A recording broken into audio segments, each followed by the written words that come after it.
Welcome back. Florida Senator Rick Scott calling out Senate Majority Leader Chuck Schumer ahead of his upcoming trip to China. Senator Scott releasing this statement. How many senior U.S. officials will journey to communist China before Washington wakes up and understands that we are giving Xi Jinping and his evil regime exactly what they want?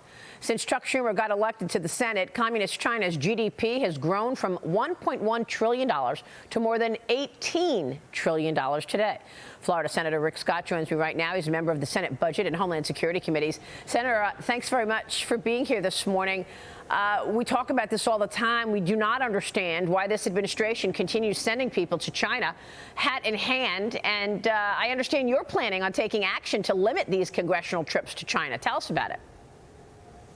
Well, you know, this is really frustrating. I had a mom that lost her child to fentanyl call me, and she said, what is Chuck Schumer going to have Peking duck with Xi for when my kid died of fentanyl that came from China? So I have a bill that would say that we're not going to use any taxpayer money to do any trips of government officials to China.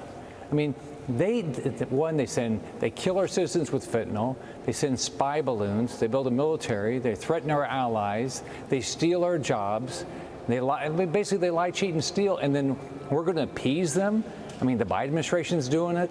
Now Chuck Schumer's doing it. I mean, this is disgusting, and it's just a slap in the face to moms that lost their kids, based on fentanyl. But why? I don't understand. I mean, all of us can see in plain sight that there is a national security threat underway with communist China. You just mentioned the surveillance balloon. We've got police stations in New York and across America, Chinese police stations. You've got bullying in international waters and international air from our planes and our ships. So I don't understand. What is the Biden administration trying to do here? And what does Chuck Schumer think he's going to get out of this? Well, Schumer generally travels to get awards, so maybe he's thinking he's going to get an award for passing the CHIPS bill, which allows companies like Intel to continue to expand in China with our tax dollars, or maybe thanking him for blocking a bill that would stop America from importing solar panels made with slave labor in China. That's because that's what he did. So I don't know why he's going. It's just pure appeasement. Why these individuals are going there? They're not going to change. China lies, cheats, and steals. There is nothing good about their government. They are despicable how they treat their citizens, but it's horrible what they're trying to do to the American way of life. Yeah, and I believe it was John Ratcliffe, former DNI, who once told me the strategy of communist China is very simple. Rob, replicate, replace. That is what they do to companies who want to go open up shop in China. Rob, replicate, replace. So corporate America needs to be wide-eyed about this, but it starts at the top, the administration. They're not doing enough to push back on this threat, are they? And is it because Joe Biden is compromised? As soon as he got into the Oval Office, first thing he does is cancel the China initiative. Why? Did he get paid for that? It sure looks. I mean, why does he come out and say exactly what happened? How did all this money come from China to his family? I mean, this stuff is disgusting. But what I tell every American, check where you buy all your products. Don't buy anything. Don't do business with people that do business with China. Don't buy anything from China. I mean, when you buy stuff from China, they take that money to demolish your way of life. That's exactly what they do each and every day. Yeah, Gordon Chang thinks that they want to go to war with us. But I want to switch gears and ask you about what's going on in Washington. President Trump is slamming the Biden administration after the Department of Homeland Security Secretary Alejandro Mayorkas announced that now there's going to be an immediate need to waive dozens of federal laws to build more border wall in Texas. Yes, you heard right.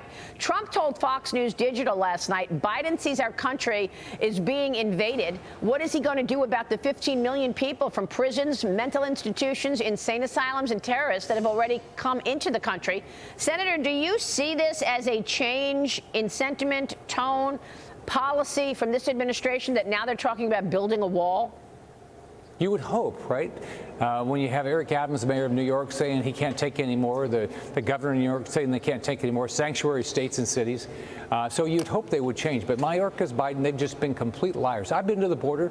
They sat there. They stopped building the wall. They basically paid people not to build the wall. You have all the steel just sitting there. The gate's not finished. The light's not turned on where the lights and camera. The road's not finished. And now all of a sudden, they've changed their heart. I guess it must be election time. But Mayorkas is going to be coming in to testify. And the first thing I'm going to ask him is, why in the living daylights hasn't he resigned? I mean, this is despicable what he's doing.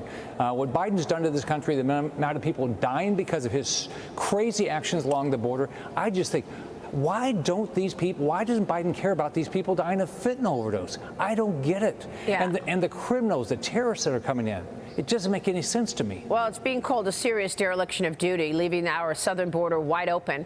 But of course, the Republicans tried to make that their centerpiece issue, and a continuing resolution failed, with the border being the #1 priority. Republican Congressman now Jim Jordan and Steve Scalise have announced that they will be running for the job of Speaker of the House. Former President Trump is also entertaining the idea, although he said that now he's focused on the presidency. You just wrote an op-ed for the Journal. It's titled "The Victory Republicans May Be Squandering." You argue that the continuing resolution was a success for fiscal conservative. Senator, how come the Republican Party cannot get on one page? I think what we're doing up here is fiscal conservatives are working together. I've been holding dinners at my house every Wednesday night with fiscal conservatives and say, how do we work together to have achievable goals? And that's what we've been trying to do. The CR was not what we wanted to do, but it was better than the option. So we have the opportunity now to pass our budget. We've got 40-some days, but guess what? You know how many days we're up here full-time between now and then the Senate? 10. But Chuck Schumer, you know, we're not working anymore this week. We're not going to work next week because Chuck Schumer he doesn't want us to have a budget. He wants a blowout omnibus, spin like it's going out of style, and that's what some Republicans have gone along with every year for years. Every year I've been up here, that's exactly what they've done. All of us that are fiscally responsible, we're going to fight this tooth and nail to prevent this from happening. So, do you think the House and lawmakers in general are going to be able to get these remaining appropriations bills done by November 17th? The government can run out of money again. I don't believe that somebody's going to become the speaker if they're not committed to getting that done. Everybody I've talked to in the House is committed to getting that done. Now we've got to get it done in the Senate. I asked Schumer to focus. One, don't go on recess, and let's focus and get these appropriations bills done. We can do it. We can do it. We can be fiscally responsible. By the way, we have to. If we want to get inflation down, interest rates down, we have to start being fiscally responsible. Who do you think is going to be the speaker, Senator? I don't know. I've got a good working relationship with Steve Scalise, Jim Jordan. I think there's going to be some others. Whoever it is, I'm going to figure out how do we work together to get something done, which has not been happening up here. Yeah, exactly. And we're waiting on some economic numbers. We spoke with one leading bond investor yesterday who's expecting a recession. So while all of this is taking place, the economy is worsening and worsening, all due to bad policy, like the Inflation Reduction Act. Yeah, I mean, why don't they care? I watch my mom have to worry about inflation. But look, if you bought a house the day before Biden got elected and you bought the same house, same price today, your monthly payment would be up $1,600. Wow.